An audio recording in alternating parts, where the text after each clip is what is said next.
Follow After by Ghost in the Hella. Summary.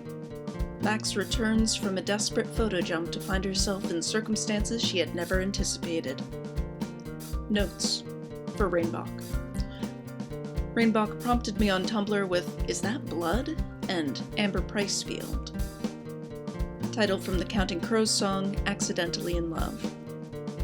Content warning for blood, reference general death, and moderately descriptive past suicide. Proceed with caution. Is that blood? Max doesn't recognize the woman's voice. Everything around her is blurred into a haze, soft around the edges like she's looking through an unfocused lens, blue and gold and sunset orange. Returning from a photo jump is a bit like surfacing after being underwater. And this time, Max has been underwater for 2 years. Hands close on Max's shoulders. A finger touches under her chin, tilts her head. "Shit, Max, are you okay?" That voice Max recognizes. She almost weeps with relief at the sound of it. "Chloe," she gasps. When her vision comes into focus, it's on a face she never thought she'd see again. "Chloe," she sobs again like it's a prayer, tangling her fingers in blue and violet hair, pulling Chloe closer to her, tears spilling from her eyes and blurring everything again. Chloe, Chloe, Chloe.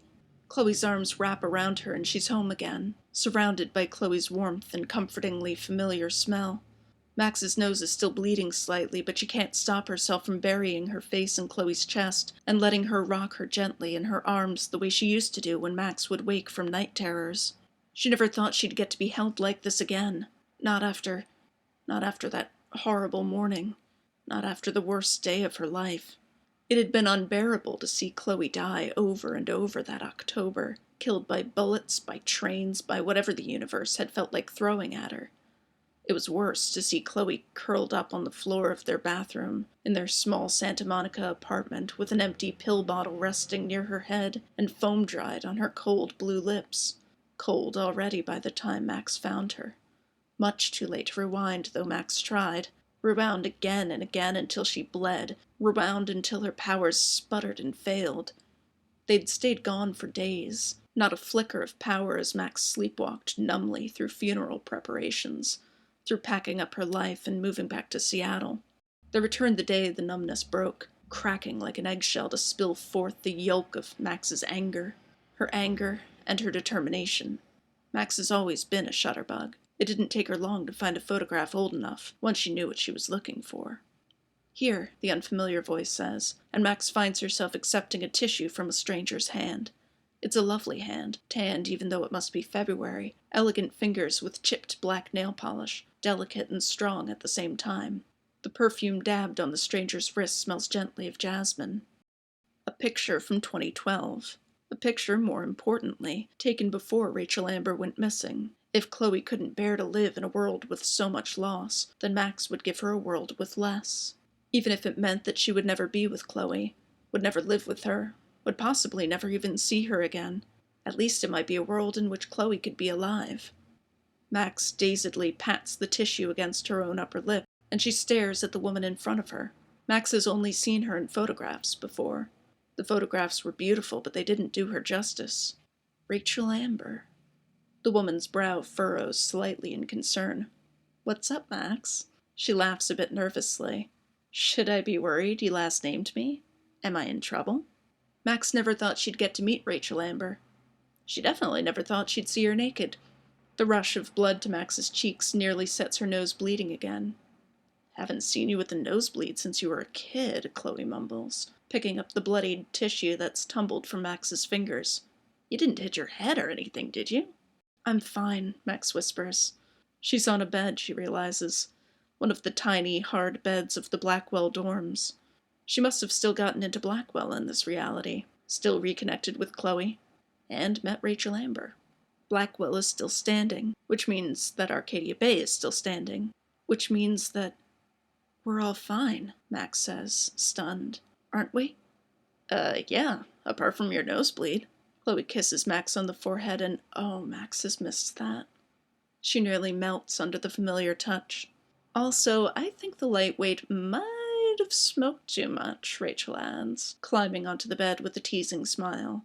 It's much too small for the three of them. It creaks a noisy protest. She pokes Max's shoulder with easy familiarity. Yeah, Max agrees, even though she doesn't feel high at all. She can taste smoke on her tongue, but she's smoked with Chloe a few times before, and she knows that she's lightly buzzed at the most. It's her own room at Blackwell, she realizes as she looks around. Those are her lights strung up around the bed, her photo wall beside the bed, except that some of the photographs are different. Quite a few of them, actually. She leans over to get a better look. Pictures of Chloe, pictures of Rachel, pictures of the three of them together, walking in the woods, sitting by the lighthouse, hanging out in the junkyard, Max sitting on Chloe's lap, Chloe with Rachel asleep against her shoulder, Max taking a selfie, startled by Rachel photobombing her with a kiss, Chloe smirking while Max and Rachel each kiss one of her cheeks. A close-up of their hands, fingers linked together, pale blue nails, black nails, unpainted nails chewed to the quick. Holy shit. We're together? Max blurts out, unable to contain her shock. Chloe chuckles nervously. I mean, I sure hope so. Otherwise, this would be hella awkward. Max pulls back enough to get a good look at Chloe and oh shit. Rachel's not the only one underdressed. Chloe's wearing nothing but a pair of boxers, and as for Max herself, oh shit. Max yanks a sheet over herself because otherwise she'd be wearing nothing but her blush. Did you hit your head? Rachel asks with growing concern, sweeping back Max's bangs to check her forehead for bumps. No, Max says, gathering her breath. Well, at least I don't think so. She takes a moment to collect herself and process the evidence of this new reality her photo jump created. Okay. Her jump was successful in saving Rachel, Chloe, and presumably Arcadia Bay. And somehow, while she was on autopilot for those 2 years, she managed to not only get Chloe back as a friend, but as a lover. And Rachel. She looks at the two women before her, Chloe looking healthy and robust in a way that Max hasn't seen since she left for Seattle 5 years ago. Rachel looking more radiant than she had even in Max's imaginings and Chloe's pictures. Both watching her and looking concerned as fuck. So, Max says, there's a reason why I'm acting strange. I owe you both an explanation, and it's going to be a hard one to believe. She clears her throat and tugs the blanket a little higher up. And then I suspect there's a lot you'll need to explain to me. Sounds like this could take a while, Chloe says seriously. Max nods her head. Yeah, definitely. Rachel rises to her feet, pulling on a loose-fitting t-shirt that Max recognizes as one of her own. Well, in that case, Rachel says, I'd better put on some coffee. Notes. Thank you to Rain for the prompt, and to all of you for reading. Hit me up on Tumblr for more promptastic goodness. If you enjoyed, please drop me a comment and/or kudos.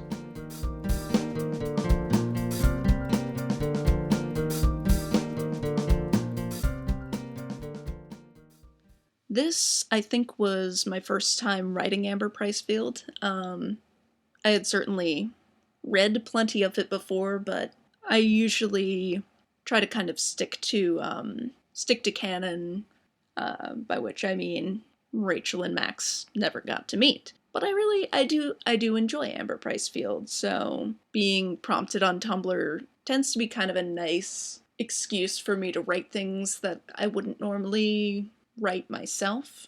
Like to write a story where Rachel and Max are able to meet each other. So it's nice. It's nice to kind of play a little bit in the Amber Pricefield sandbox and kind of see how Rachel and Max might interact with each other, that kind of thing. I do have a lot of thoughts on how life might go for Max and Chloe after the Save Chloe ending of Life is Strange 1. And as much as I would love for it to be all sunshine and rainbows and roses, they went through a lot of trauma in that week, and Chloe certainly had been going through a lot of trauma for the past few years. They dealt with some heavy shit during that game, and in the times before the game. So this was kind of kind of digging into like one of the possible outcomes, which, I mean, it's kind of positive and negative, because you've got the negative of Chloe just not being able to cope, which, canonically, Chloe has a lot of suicidal tendencies, so it doesn't seem that implausible to me that she might, that things might not work out perfectly after, an entire town is sacrificed for her. Like, the ending that you get in Life is Strange, if you choose to save Chloe, makes it seem kind of like, they just drive off together, totally fine, it's a bit sad, but oh well. But, I mean, that's some heavy shit. Like, her dad was already dead, now her mom's dead, and all of her friends. She just saw, like, dug up with her bare hands, the dead body of her best friend slash possible lover, certainly at least a crush. She dealt with a lot that week. They both did, but especially Chloe. And then the guilt, the crushing guilt of, an entire town being wiped out, including your own mother.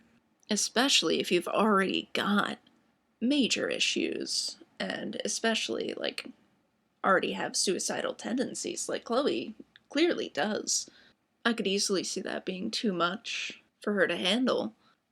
So it's obviously kind of a negative path to explore in that way. But then the, I guess, more positive spin of Max finding out a way to get a more favorable outcome for them all, going back far enough to save Rachel. And I mean, I'm sure in this reality, Chloe still has a lot of issues and a lot of struggles, and probably still has suicidal tendencies, but at least she's got some less weight on her shoulders if Rachel's alive and her mom's alive and the town hasn't been destroyed to save her. So she's got less baggage, plus she's got, two loving partners to help, make sure that she gets whatever support and care that she needs to keep herself going. So hopefully this would turn out to be a much more positive timeline in the long run.